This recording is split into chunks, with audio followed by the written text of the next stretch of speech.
Bonjour, ravi de vous retrouver pour cette capsule dont l'objectif est de présenter la répartition des charges directes et des charges indirectes. Alors, qu'est-ce qu'on entend par les charges directes et les charges indirectes? Il faut savoir que quand on parle de charges directes, ce sont des charges qu'on peut affecter, d'accord, de façon, si vous voulez, facile, de façon simple, parce qu'ils ne nécessitent pas un calcul préalable. Donc, je peux dire facilement, par exemple, quelle est la quantité, d'accord, bien la valeur des matières premières consommées par un produit. Je peux dire également quel est le salaire, d'accord, de la main-d'œuvre qui réalise un produit donné. Donc là, quand il s'agit d'un calcul simple et direct, j'appelle ça les charges indirectes. Je vous ai donné ici quelques exemples. Le montant des matières premières, le montant de la main-d'œuvre, mais direct, d'accord? Il ne s'agit pas ici d'un personnel qui travaille pour toutes les activités, mais il s'agit ici d'un personnel qui est, si vous voulez, spécialisé dans la production d'un produit donné. Et puis, on a mis les frais de publicité spécifiques à un produit, d'accord? Pour résumer, les charges directes, ce sont des charges qui ne nécessitent aucun calcul préalable. Je peux les affecter directement en se basant sur les informations fournies. Par contre, d'accord, on a les charges indirectes. Ce sont des charges, d'ailleurs d'après l'adjectif indirect, qui nécessitent une préparation et un travail préalable parce que je ne peux pas les affecter, d'accord, de façon directe. Il s'agit ici, par exemple, des charges qui sont tout simplement partagées par toute l'entité, par plusieurs services, à savoir les dotations aux amortissements, d'accord. Quand on achète, par exemple, une machine ou bien une installation technique et quand on va l'utiliser pour la production de plusieurs produits, d'accord, là, on ne peut pas savoir de façon directe quelle est la consommation en termes de charges pour chaque produit. On a besoin de réaliser un calcul préalable pour réaliser l'affectation.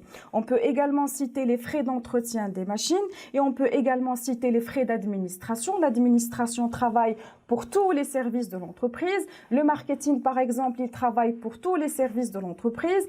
On peut dire également que, si vous voulez, tous les services qui peuvent concourir, d'accord, à la réalisation des activités de toute l'entité, d'accord, quel que soit le service en question. On peut parler également des charges de loyer décaissées, d'accord, pour l'usine ou bien le bâtiment de l'entreprise.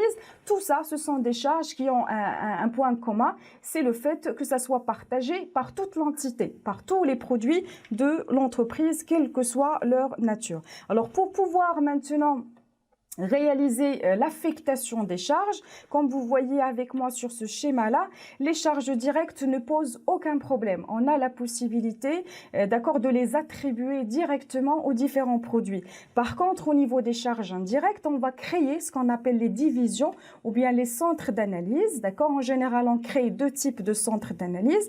On crée les centres auxiliaires et les centres principaux. Qu'est-ce qu'on entend par les deux? Un centre auxiliaire, c'est un centre ou bien une division qui va réaliser un travail, qui va réaliser une activité, non pas pour soi-même, mais pour les autres services, pour les autres centres d'analyse. C'est-à-dire, il est là pour aider et assister les centres principaux.